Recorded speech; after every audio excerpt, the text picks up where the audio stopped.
Bueno, muy buenas tardes a todos nuevamente en este programa de Epicentro Colombia. Un saludo muy especial para nuestro director Héctor Paz en Ciudad de México y a todos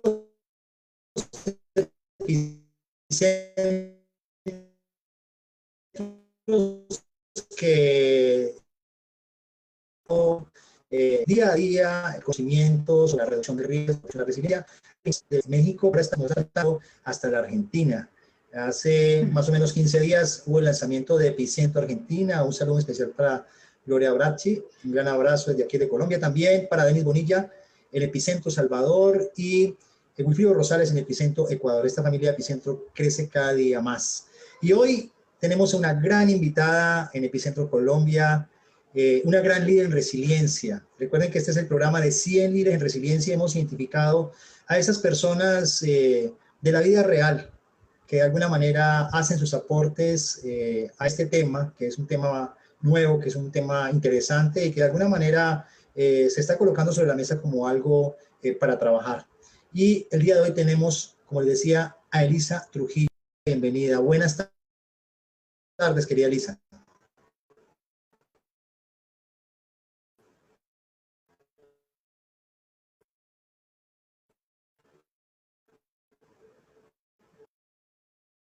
Hola, muy buenas tardes. Muchas gracias por acompañarles en este programa. Bueno, Elisa, vamos a iniciar entonces y me gustaría que le contaras a los que nos están viendo, los que están escuchando, los que se empiezan a conectar, ¿de dónde viene? Bueno, que siempre digo que esta pregunta es bastante severa porque en realidad la deberían de contestar las personas que me conocen, ¿no? Es un poco difícil a veces hablar de uno mismo, pero bueno, Elisa Trujillo es una mujer sonorense, orgullosamente. Soy de Guaymas, Sonora, del norte del país. De formación profesional, soy arquitecta y tengo una especialidad en diseño arquitectónico sostenible y una maestría en planeación de infraestructura en la Universidad de Stuttgart, mi licenciatura y mi especialidad en el TEC de Monterrey. Y bueno, tengo la fortuna de estar trabajando actualmente como directora nacional de Arise México. Arise México es una red voluntaria del sector privado que trabaja en coordinación con Naciones Unidas, con la Oficina para la Reducción del Riesgo de Desastres. Y bueno, tenemos 2 añitos de estar impulsando la resiliencia empresarial en el país. Y esta iniciativa va un poquito más atrás. Es una iniciativa que nace en el 2015, pero no es hasta el 2018 que llega a México de la mano de Marta Herrera, quien es la directora global de impacto social de Cemex. Como persona, bueno, soy una persona bastante familiar. Trato de alinear muchísimo mis objetivos en lo personal y en lo profesional. Creo que he encontrado una manera a través de mi carrera para poder hacer algo que me llene el corazón, que es intentar servir a mi comunidad desde la trinchera en la que me toca estar. Por ahí dicen que uno debe de florecer donde le pone la vida y bueno, estamos tratando de hacer eso desde la trinchera en que estamos actualmente. Muy bien, Elisa, excelente lo que has presentado. Yo quisiera preguntarte, normalmente, bueno, es una pregunta que siempre se la hago a los invitados, a esos líderes que de alguna manera están promoviendo desde diferentes disciplinas la gestión del riesgo, la protección civil, el desarrollo sostenible, todos esos temas asociados al cambio climático. Y la pregunta es, en tu vida personal, ¿qué es lo que, si tú pudieras decir, qué es lo que más, qué persona, qué organización ha logrado inspirarte a ti para hacer lo que es, digamos, cuál ha sido tu ejemplo a seguir, ¿sí?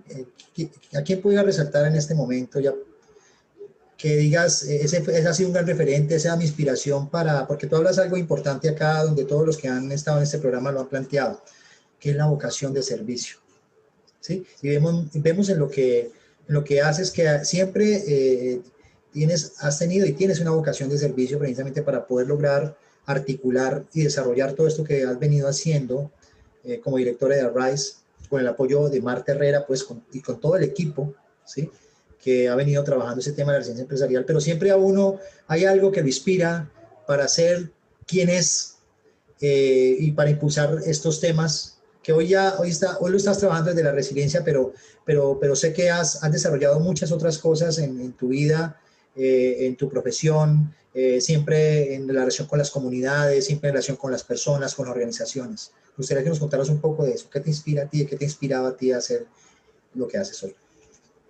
Bueno, creo que la vocación de servir es algo que uno trae, pero que también va desarrollando y va aprendiendo conforme pasan los años. En mi caso en particular, la persona que más admiro en lo personal y en lo profesional coincide es mi mamá. Ya sé que suena un poquito cliché, pero mi mamá es una persona que justamente pudo compaginar este objetivo profesional y personal de servir a su comunidad. Mi mamá estudió enfermería, es enfermera pediatra y es administradora de hospitales. Y además de servir de manera diaria en su trabajo, siempre estuvo involucrada en muchísimas obras, sobre todo de filantropía. Anteriormente creo que está el tema social mucho más enfocado a temas de filantropía y de estar apoyando a través de asociaciones civiles. A ella le tocó estar bastante tiempo dentro del patronato de la Casa Franciscana en Guaymas. Es una asociación religiosa, pero con fines de apoyo a la comunidad, donde llevaban diferentes líneas, ¿no?, para apoyo a la comunidad. Una de ellas es la parte de comedores sociales, que brindan las 3 comidas diarias a una parte de la población en Guaymas, que es mi ciudad, que no tiene acceso a comida, ¿no? Entonces, brindan desayuno, comida y cena todos los días. Otra parte es un dispensario médico que brinda todos los servicios de salud, incluyendo servicios dentales, para también parte de nuestra sociedad, los que se encuentran en mayor situación de pobreza y de vulnerabilidad. Y también hay otra parte que es una educacional, que trabaja con los niños de esta comunidad. Justamente Casa Franciscana se inserta en una de las colonias que tienen bastantes retos en temas de desarrollo social. Y bueno, es un poco complicado, digamos, la dinámica, pero ellos están ahí como si fueran un oasis. Yo le decía a mi mamá de chiquita, cuando todavía no estaba ni siquiera este tema de urbanismo social, o sea, no había este auge o esta sensibilidad que tenemos ahora para temas sociales. Cuando llegan los franciscanos acá, para mí, pues de chiquitita no lo ves como tal, pero para mí el día de hoy han sido un gran actor para el desarrollo de muchas vidas de guaymenses en nuestra comunidad, ¿no? Que de otra manera, pues hubieran tenido una historia completamente distinta. Te decía, en el tema de la educación, me acuerdo mucho que hay lo llevan frailes, cada fraile lidera una causa, y había uno el Jerry, que se dedicaba a temas de educación con niños, y lo que hacía es que básicamente los niños cuando vuelven a su casa, pues se ponen en temas de ocio y no necesariamente todo el tiempo sus papás están ahí para apoyarles a hacer las tareas o para cuidarles, etcétera. Entonces abrían un espacio donde los niños podían ir, y me acuerdo perfectamente que había una pared gigante llena de juguetes donde tú podías escoger más bien el que tú quisieras, desde balones hasta Nintendo, cosa que era como inaccesible para muchos niños en ese momento.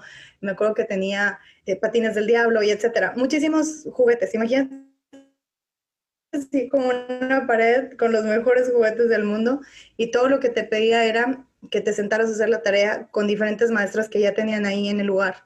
Entonces estas maestras te ayudaban con las tareas, y tu recompensa era que podías jugar toda la tarde con el juguete que tú escogieras. Y después en la noche, como muchos de estos niños no tenían acceso a alimentación, les daban una pieza de pan dulce, un chocolate, y les ponían una película. Y creo que era una manera muy inteligente de sacar a muchos niños que de otra manera hubieran terminado en otro lugar, para que pudiera subsanar estos huequitos que a veces les tocaba vivir a estos niños en esas comunidades. Y a mí me tocó particularmente estar en una que es de Fray Botonec, que era es un impulso a la cultura mexicana para que los niños estuvieran muy orgullosos de ser mexicanos, de sus raíces, de su cultura, pero que también tuvieran un escape nuevamente en las tardes para salir de esos ambientes que a veces eran como círculos viciosos. Y lo hacía a través de la música y del folclore mexicano, de baile. Nos tocó estar bastante tiempo con él en un proyecto de música donde me llevaban a mí a tocar violín en un mariachito infantil y también en una sinfónica. Ajá. Y mi mamá era parte del patronato, era parte de los que se encargaban de apoyar a que esto fuera una realidad en Guaymas. Y la verdad es que creo que esa etapa de mi vida marcó muy fuerte lo que soy hoy. En algún momento de mi vida profesional trabajaba solamente por metas profesionales, pero me hacía falta algo que me moviera el corazón. Y por eso creo que fui desarrollando en etapas posteriores, ¿verdad? Ya en la especialidad, un enfoque mucho más a temas ambientales, que eso sí me movía, pero no me terminaba de llenar como completamente. Y creo que el concepto de resiliencia fue ese clic que me dio en cabeza, corazón y cuerpo completo para entender que podía compaginar no solo temas ambientales que me apasionan, sino también cómo mi profesión puede impactar vidas, ¿no? Y cambiarlas. Vemos cómo Elisa Trujillo, hoy que nos acompaña en este programa de Epicentro Radio 100 ir en resiliencia, nos está contando específicamente cómo ella estuvo en un escenario permeado precisamente eh, por amor, por temas de retos, digamos, que daban la misma, digamos, la misma vida que ella estaba viviendo en relación con lo que cuenta, con su madre, con esta comunidad religiosa también, pero que de alguna manera los aprendizajes y la relación que ella tuvo ayudó a permear un poco lo que es ella y empezó a ayudar también a construir precisamente esa vocación que Elisa Trujillo tiene de servicio. A mí me gustaría que conectáramos esa parte tan bonita que has contado ya cuando con la profesión de la arquitectura, porque uno dice una arquitecta, ¿qué hace una arquitecta trabajando hoy en tema de resiliencia empresarial? O sea, eso cómo conecta. Nos gustaría como que nos comentaras cómo ha sido ese proceso, cuál es el aporte real. ¿La arquitectura tiene un papel importante en la cuestión de resiliencia? Y eso cómo se conecta hoy con lo que tú haces, digamos, con esa posibilidad que tienes ahora de ayudar a articular organizaciones, pensamientos en el marco de una línea de trabajo que es la resiliencia empresarial. Sí, es, es, es, es gracioso cómo la vida te va poniendo donde vas creciendo y donde te van necesitando, yo creo.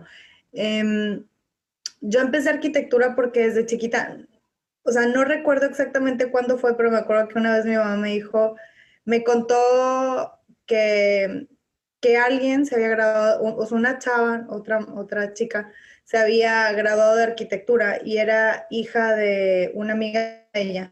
Y estaban todos muy orgullosos porque era una carrera muy difícil y no sé qué tanto, y que le iba a ir muy bien, y como que me lo contó con muchísimo gusto. Y esa fue la primera vez que yo recuerdo de chiquita que en mi mente se abrió para poder estudiar algo que no fuera medicina. Mi papá es médico, internista, mi mamá ya les conté que es enfermera pediatra, mi tío, el hermano de mi mamá es pediatra, mi otro primo es traumatólogo, y bueno, creo que en la parte de los adultos, ¿no? Cuando yo estaba chiquita, todos estaban de cierta manera relacionados con el área de la salud. Si no eran médicos, tengo mi tía favorita en ese momento era nutrióloga y otra prima es química, entonces todo iba indicando a que yo podía tener una carrera en el sector salud. Y cuando mi mamá me platica eso, me acuerdo que me contó de la manera que ella lo entendía más simple, que era, los arquitectos hacen casas. Y entonces yo de chiquita jugaba y a partir de ahí ya no jugué con las Barbies, ya jugaba a hacer las casas de las Barbies. Y se me quedó tanto en la cabeza que de grande en realidad tenía dos opciones, o irme a estudiar medicina o irme a estudiar arquitectura. Y me acuerdo que mi mamá me decía que no quería que estudiara medicina porque era una carrera muy demandante de tiempo y que a mí me había tocado de chiquita pasar lo que era tener una mamá entre comillas, ausente por la profesión y pues que lo valorara.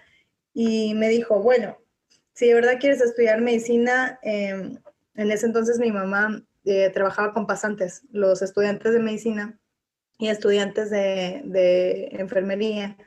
Me dijo, si de verdad quieres estudiar medicina, ve y échate una ronda al hospital y vas a saber si es tu vocación o no, Eli, porque esto es complicado, es demandante de tiempo, es demandante también en sueño, en estar estudiando toda la vida, etcétera. Checa si de verdad lo quieres, porque esta carrera, si no tienes un servicio a tu comunidad muy tangible en tu persona, es complicada de llevarla a cabo.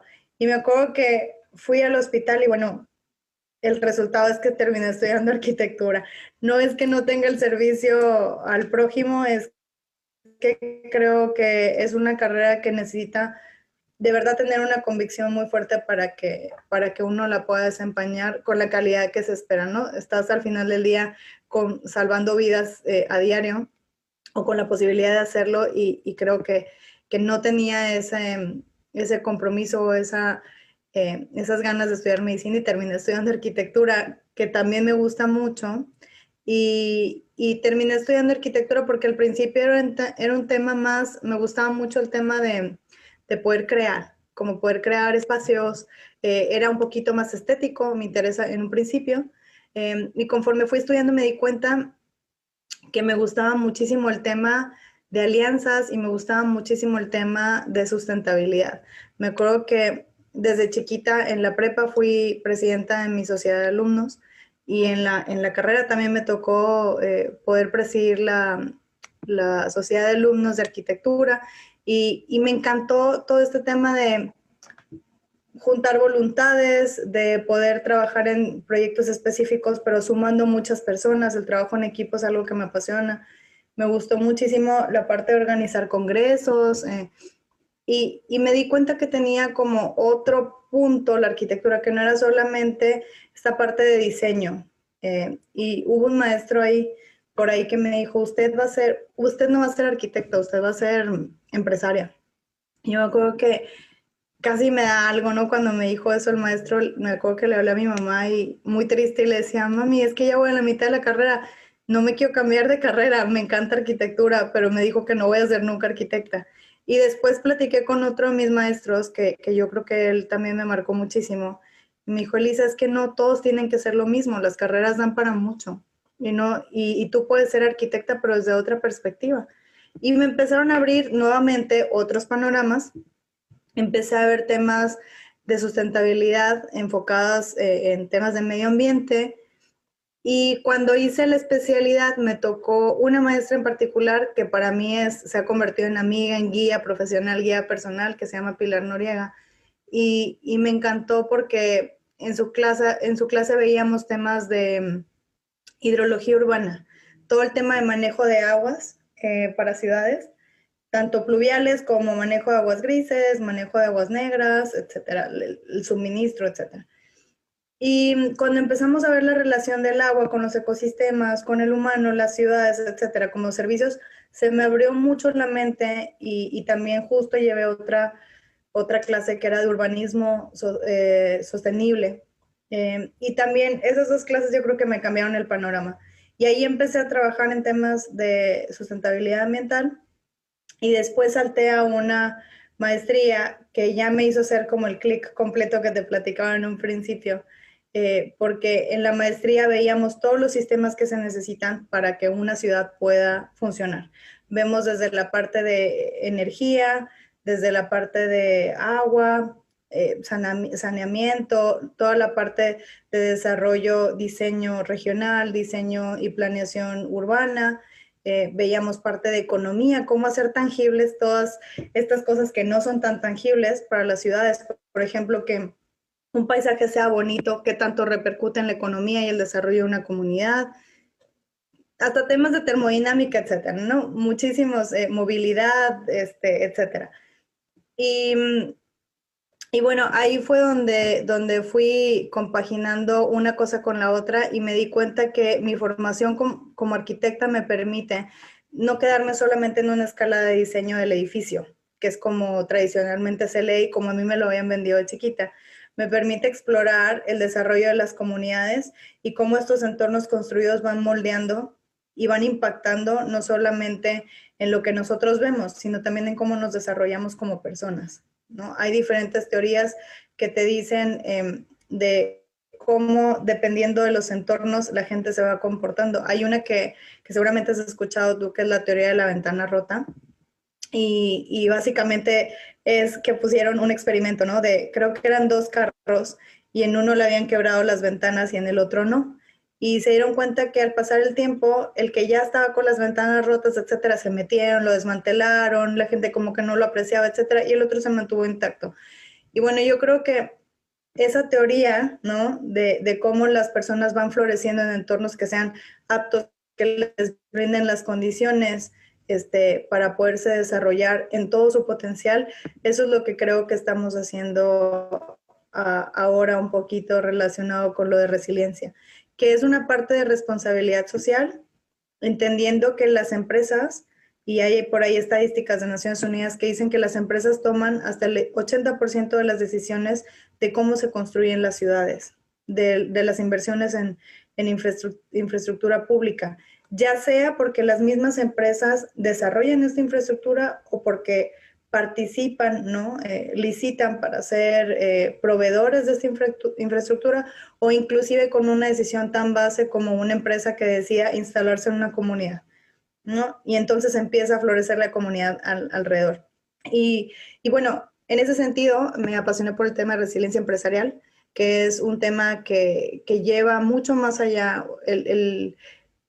yo creo que extiende el significado de lo que es la responsabilidad social corporativa y lo lleva hasta un punto donde no es solamente un tema de filantropía, como normalmente lo hemos venido haciendo por muchos años, sino que es un tema ya de negocios, de hacer negocios de manera responsable, de tener un impacto social positivo dentro de nuestras comunidades, es una ventaja competitiva para los negocios y también debería y puede ser una estrategia de sostenibilidad a largo plazo.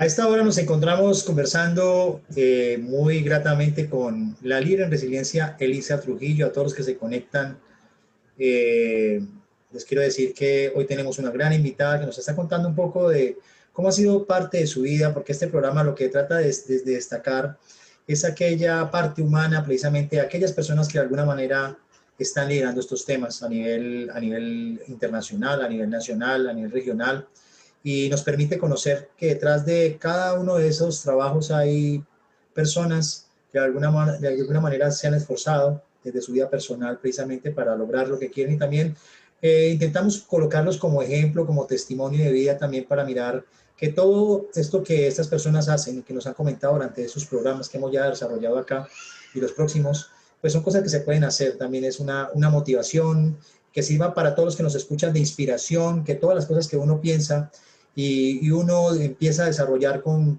pasión, todo es posible hacerlo.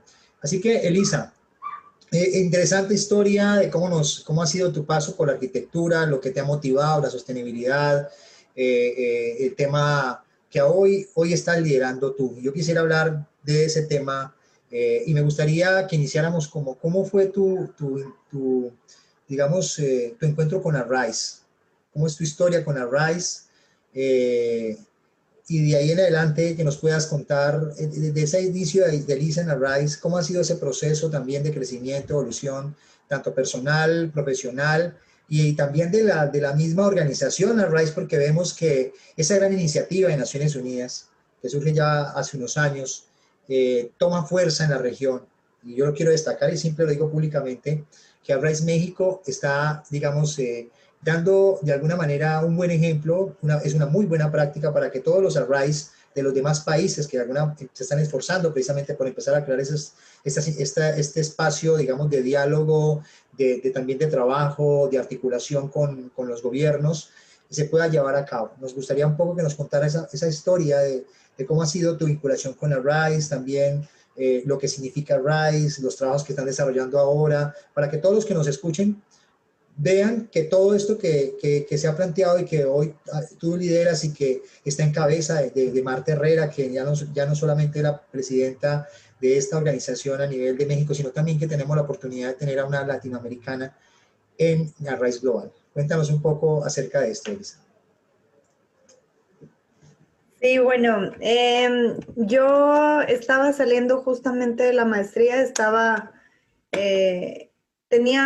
yo había trabajado para Cemex, que es cuando justamente antes de graduarme de la licenciatura, empecé a trabajar con Cemex y curiosamente yo no sabía, yo estaba trabajando para temas, te dije, medioambientales, pero nos llegó una solicitud para poder trabajar el diseño en conjunto con el TEC de Monterrey, con estudiantes del TEC de Monterrey, empezar a revisar el diseño de un refugio temporal que no solo fuera a corto plazo, porque generalmente las comunidades cuando pasa un desastre, cuando un fenómeno natural o llámale de cualquier orden, o de cualquier origen, escala a ser desastre, generalmente se brindan estas casas de campaña, ¿no? O estos refugios que dicen que son temporales, pero esos refugios temporales, y lo podemos ver hasta el día de hoy en Haití, ¿no? No necesariamente se quedan en temporales. Hay veces que van mucho más a hacer habitáculos en el mediano plazo. Entonces, la idea que traíamos en ese momento era revisar cómo podíamos, a través de diferentes estrategias con concreto y cemento, empezar a impulsar refugios temporales que fueran ligeros, que fueran fáciles de transportar, que tuvieran una temporalidad por lo menos a mediano plazo para que las comunidades se pudieran recuperar, y fue justamente para lo del terremoto de Haití, ¿no? Y empezamos a trabajar con el equipo yo creo que era la carrera de diseño industrial, y empezamos a trabajar con ellos y me tocó a mí estar en la parte del laboratorio donde, donde hacíamos los experimentos, y fue súper divertido porque hacíamos los experimentos con Cemex, tiene un laboratorio de innovación en Suiza, y venían parte del equipo de Suiza a revisar con nosotros las mezclas. Entonces era así como estar cocinando una mezcla perfecta para ver de qué componentes tenía que tener para que este panel de concreto fuera muy ligero, que lo pudiera jalar la gente, etcétera, ¿no? Y otros proyectos de sostenibilidad en los que trabajábamos ahí, que estuvieron bastante interesantes. Esa fue mi primera experiencia con Cemex. Yo salgo de ahí, sigo trabajando en otras instituciones. Cuando decido irme a la maestría, justamente seguí por este camino que tenía marcado del agua, que es un tema que me apasiona. Y cuando estuve allá, era cuando habían pasado los huracanes de Ingrid y Manuel, no sé si recordarás, en el sur de México. Y yo tenía contacto con Cemex, ahí contacté a Dulce Alejandre, que es ahorita mi gerente, que también trabajo para su equipo, y ella me dio la oportunidad de que hiciéramos un proyecto en conjunto, que mi tesis fuera un proyecto para una de las comunidades que iban a reconstruir justamente que habían estado golpeadas por Ingrid y Manuel en el estado de Guerrero. Y bueno, así empecé a trabajar con ella de manera no formal, o sea, era una colaboración simplemente de una tesis. Nos fue bastante bien, presenté mi tesis y me fue muy bien en Alemania, me gradué, y en ese momento todo el mundo me decía que no volviera a mi país, que porque estaba muy complicada la situación, etcétera. Ya sabes, que aprovechara la oportunidad de que estaba en el extranjero para quedarme. Y cuando decidí quedarme unos añitos más, lo único que me puse como requisito fue que no iba a volver a trabajar en temas de arquitectura, que tenía que empezar a empujar el tema de resiliencia, ¿no? Y en ese momento, la verdad, y hasta el momento del día de hoy, yo te puedo decir que no hay muchas empresas que entiendan lo que es la resiliencia, o que impulsen un trabajo, o que tengan un área que se dedique, o aunque sea un puesto que tenga que ver con resiliencia. Entonces fue un poquito complicado encontrar un trabajo al dedo. Más bien los trabajos que había eran organizaciones multilaterales, ¿no? Que estaban empujando este tema. Por supuesto, puestos muy peleados, que te piden 20,000 cualificaciones. Me reía muchísimo porque aplicábamos hasta voluntariados. Y les decía a mis amigas, es impresionante que te piden que hables todos los idiomas oficiales y no te van a pagar, ¿no? Pero aparte de eso, el Swahili era como prioridad y, o sea, te ponían un chorro de requisitos que era, pues no imposible, pero era complicado cumplirlos. Y bueno, empecé a desarrollar una consultoría con una colega alemana y empezamos a trabajar en otros temas que nos mantenían al día, pero no me quería quedar cómoda en un despacho de arquitectura o en algún otro trabajo porque sabía que no me iba a mover. Y yo sabía que quería trabajar en resiliencia. Entonces, empecé a tener varios trabajos así al mismo tiempo hasta que me acuerdo mucho que iba a ser Navidad y yo dije, bueno, yo extraño mi país, o sea, me hace falta un poquito de mi cultura, voy a volver a mi, a mi país y voy a ver, voy a tirar algunos currículums, voy a ver qué sale y si sale algo me quedo. Empaqué todo, me acuerdo que dejé una lista así de herencia en vida para mis flatmates, las personas que vivían conmigo. Me regresé a México ese diciembre, lo pasé muy bien con mi familia y en enero me tocó justamente ir con mi mamá en este tema de la Casa Franciscana. Hacen ellos unas recaudaciones de fondos en Estados Unidos y me tocó ir, me llevaron porque hablaba inglés, entonces como que les ayudaba ahí con la recaudación de fondos. Y me acuerdo mucho de una llamada que tuve, o sea, me llamó Dulce, yo íbamos en carretera a Estados Unidos, me llamó y me dijo, oye, Elisa, está este puesto, creo que tienes un buen perfil que lo puede cumplir, ¿qué te parece? Lo platicamos en una llamada de 5 minutos y te puedo decir que a la semana ya estaba en Monterrey impulsando un proyecto de resiliencia para Cemex, que yo creo que son grandes visionarios en este tema y en muchos otros. No por nada tienen el departamento de responsabilidad social que tienen y pues bueno, creo que es muchos años de picar piedra, de impulsar que la responsabilidad social corporativa es un tema de negocios, de cómo hacer buenos negocios es altamente redituable para las compañías, ¿no? O sea, que no es solamente un tema de filantropía. Y bueno, en ese momento fue cuando decidí unirme al equipo de Cemex. Trabajé en un principio para desarrollar un modelo de comunidades resilientes que todavía está operando en una de las zonas críticas de Monterrey, que es una de las ciudades más grandes de México. Eh, y después empezamos a ver cómo estaba este tema a nivel internacional y cómo nosotros podíamos llevar estos temas que ya traemos en responsabilidad social y en sostenibilidad a un nivel más alto. Y ahí fue donde empezamos a ver la resiliencia como un factor clave para alcanzar el desarrollo sostenible. Y veíamos que teníamos que necesariamente trabajar en la parte de prevención de desastres, porque, digo, tú sabes, hay estadísticas del Banco Mundial también que mencionan que 26 millones de personas cada año caen en situación de pobreza por desastres, ¿no? Entonces, si nosotros justamente trabajamos en la erradicación de pobreza en el cumplimiento de todos los SDGs, todas las metas, objetivos de desarrollo sostenible que plantea la Agenda 2030, pues tenemos que empezar a empujar la parte de prevención. Si no, los pocos avances que vamos teniendo se van haciendo para atrás cada vez que llega un desastre y empezamos desde cero. Y ahí fue donde empezamos a impulsar, ya éramos parte de Arise, pero lo empezamos a impulsar con más fuerza. Entra Marta ya como parte del consejo y después de ser parte del consejo y estar convencida de que la iniciativa es sin duda un camino factible para las empresas, lo lanzamos en México en el 2018. Y bueno, me acuerdo mucho que tú estuviste ahí con nosotros y que nos diste el primer curso de resiliencia empresarial a la red de Rise México. Y a partir de ahí, bueno, creo que ha sido un camino de grandes retos, pero también muchas grandes satisfacciones de encontrarnos con más voluntades de las que pensamos. Y yo siempre digo, con grandes profesionistas, pero todavía mejores personas que nos han hecho que este camino sea bastante ameno y que sea todo un gusto poder seguir empujando este tema en México.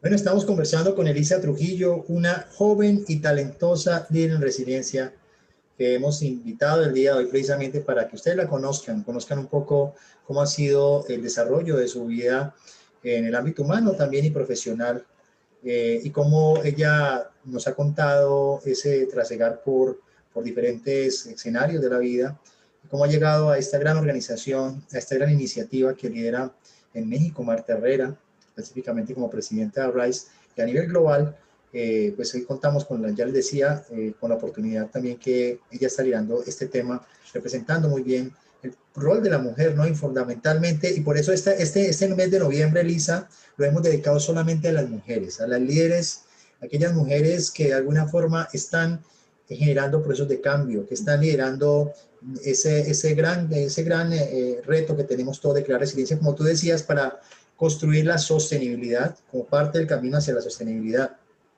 Me gustaría que nos contaran ya para ir cerrando esta gran entrevista que hemos hecho, que nos contaras un poco desde dos aspectos, desde cuáles son los sueños, cuáles son los retos de Lisa Trujillo como arquitecta, como directora específicamente de Arise, qué es lo que tiene en mente, qué es lo que va a desarrollar de aquí en adelante en estos años que vienen, teniendo en cuenta que hoy nos enfrentamos a una gran crisis que de alguna forma ha puesto al mundo y ha develado la gran vulnerabilidad y fragilidad, y donde hemos visto que la resiliencia ha empezado a tomar cada día mayor fuerza precisamente para lograr establecer como una oportunidad precisamente para enfrentar la crisis, pero también salir fortalecido de ellos. ¿Cuáles son los retos de Lisa Trujillo como humana, como profesional en el tema de la resiliencia, pero también los retos de esa organización que tú diriges en México?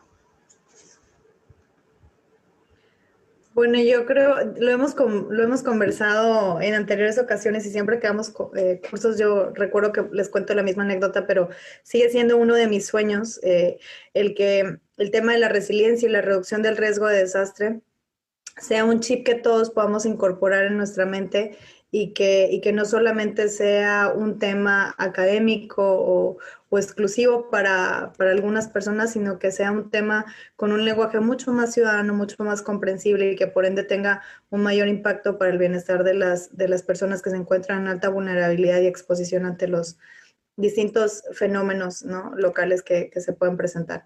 Cuando yo estudiaba sostenibilidad, recuerdo mucho que yo siempre les digo, me sentía como que iba a la NASA, no sabíamos muy bien de qué iba esta especialidad nueva, ¿no?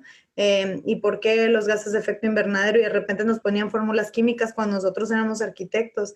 Y bueno, era muy, muy divertido y es maravilloso ver cómo a través de los años es un tema que ha ido evolucionando para ser un tema de interés público, que es un tema que ya muchísima gente maneja, que tiene terminología que es conocida y que saben cómo lo pueden aplicar, y que bueno, que ya tenemos hasta líderes adolescentes, ¿no?, que pelean por tener un tema de justicia climática, etcétera. Y para mí un gran sueño es que el tema de la reducción del riesgo de desastres sea un tema que sea cada día más ciudadano, más de un interés común, y que así como ahora tenemos niños que les piden a los papás que no utilicen plásticos desechables y que vayan al súper con sus propias bolsas de tela, ¿no?, reutilizables, y que tengan un menor impacto ambiental. Bueno, espero que en un futuro todos tengamos una conciencia mayor para que integremos la gestión del riesgo de desastre en nuestras decisiones de manera diaria, porque soy fiel creyente de esta frase que dice siempre Alan Lavelle, y que bueno, muchos de los que estamos involucrados en este tema lo repetimos, ¿no? Que los desastres no son naturales, sino que se construyen socialmente. Y bueno, yo creo que ese construir socialmente no es exclusivo de un solo sector, es un tema que tiene que ser tratado de manera integral. Entonces, desde dónde voy a decidir vivir yo, dónde voy a decidir invertir, ¿no? Que todas estas decisiones que tengamos sean informadas en el riesgo.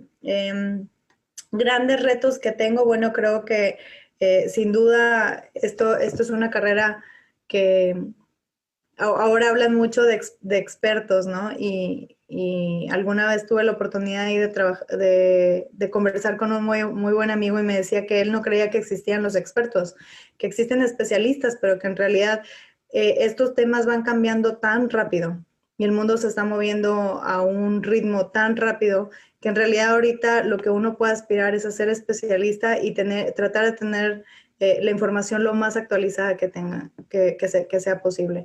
Entonces, uno de mis retos es seguirme seguirme nutriendo como persona para poder seguir para poder seguir impulsando esta causa tan noble que tenemos y poder seguir sirviendo a las comunidades, porque creo que muchos temas son porque no tenemos conocimiento. Muchos de los temas que se hacen no es ni siquiera un tema de falta de interés, no es ni siquiera un tema de mala voluntad, sino muchas veces es falta de conocimiento. Entonces, uno de los retos es mantenerme actual, vigente, seguirme nutriendo como persona para poder seguir nutriendo a las comunidades y a las instituciones donde me toca colaborar.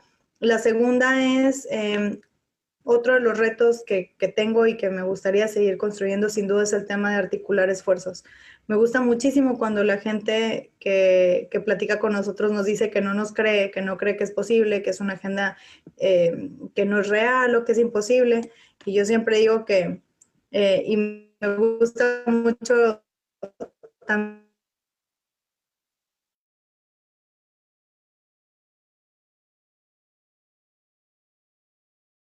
ahí tú cómo lo usas, que dices que tú eres un evangelista de la resiliencia. Bueno, a mí también me gusta que la suma voluntades para nosotros, por ejemplo, en México ha sido una grata sorpresa, ¿no? De saber que hay muchas personas que están empujando esto y que no hay esfuerzos pequeños en la reducción del riesgo de desastre.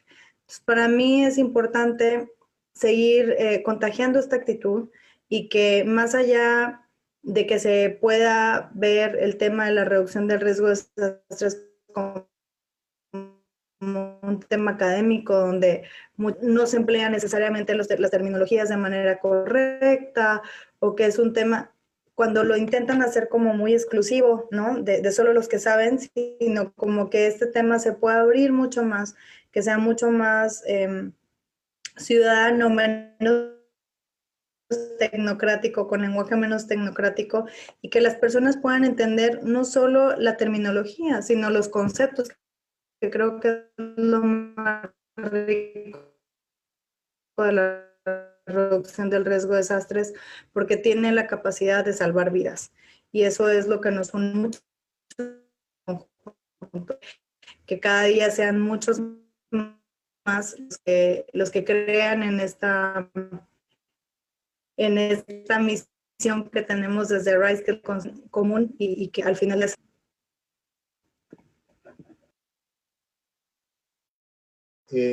Elisa, nos parece que lo que tú has planteado son elementos claves que consideramos son fundamentales precisamente para crear esa cultura, para cambiar hábitos, para ser propositivos precisamente y enfrentar este mundo actual y complejo, pero que de alguna manera, a pesar de que el contexto esté echado a perder, como algunas veces decimos, pienso que hay una esperanza y esa esperanza está en los jóvenes como tú, que están impulsando estos temas, que le ponen pasión.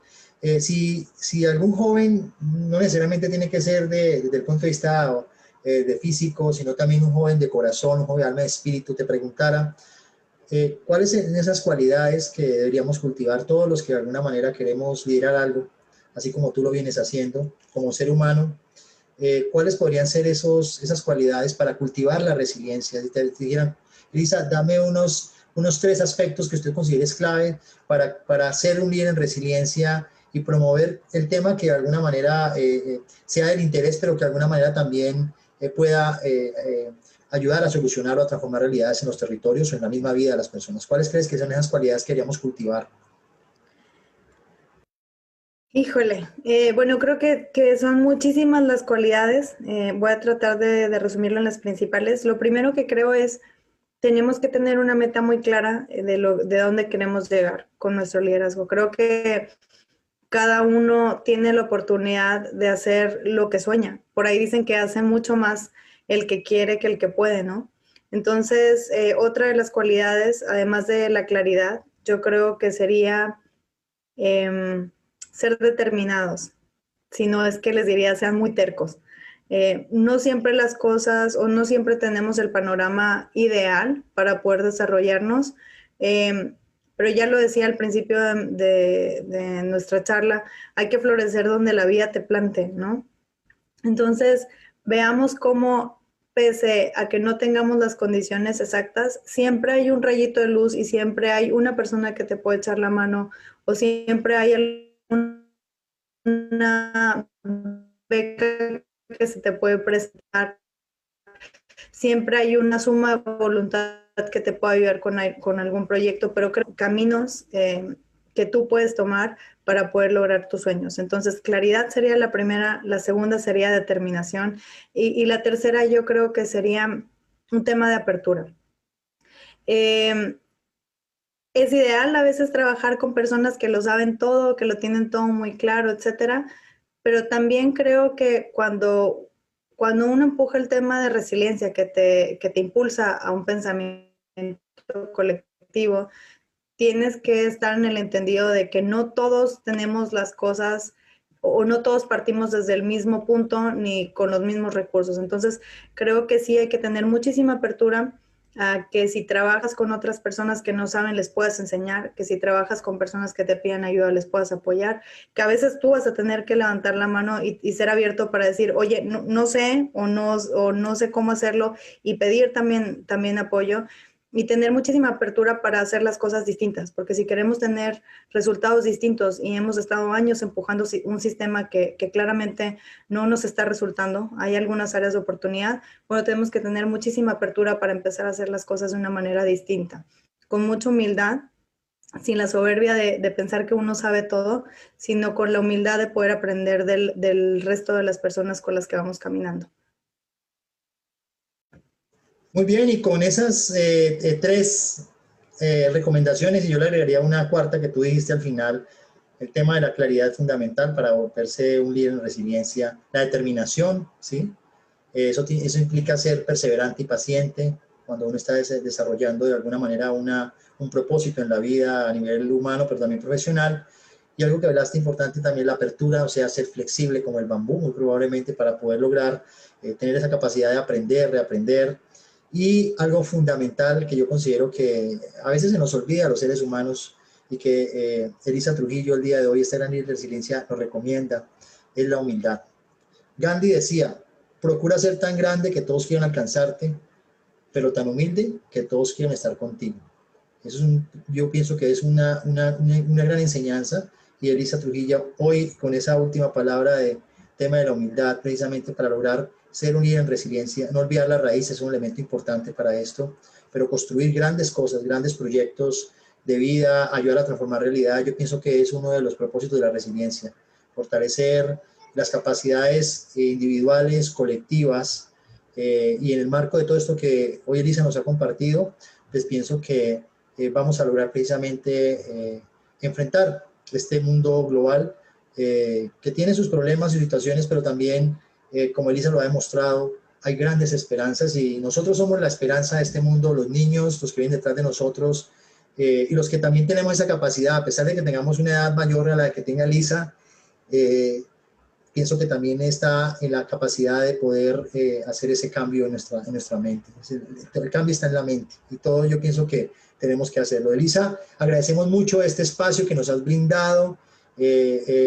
Ha sido muy gratificante poder escucharte. Gracias por compartir parte de tu vida con todos los que nos escuchan, los que se conectan, los que van a tener más adelante, para que vean que sí es posible construir un liderazgo de resiliencia, que la resiliencia es algo que de alguna manera motiva procesos de cambio desde donde lo hagan, desde la medicina, desde la salud, desde la arquitectura, como lo ha hecho Elisa, desde la educación y bueno, desde cualquier proceso uno puede desarrollar, la resiliencia siempre está presente. Elisa, te agradecemos mucho este espacio y espero pues que puedas, en otra oportunidad podemos profundizar más en temas relacionados precisamente con este tema de la resiliencia empresarial.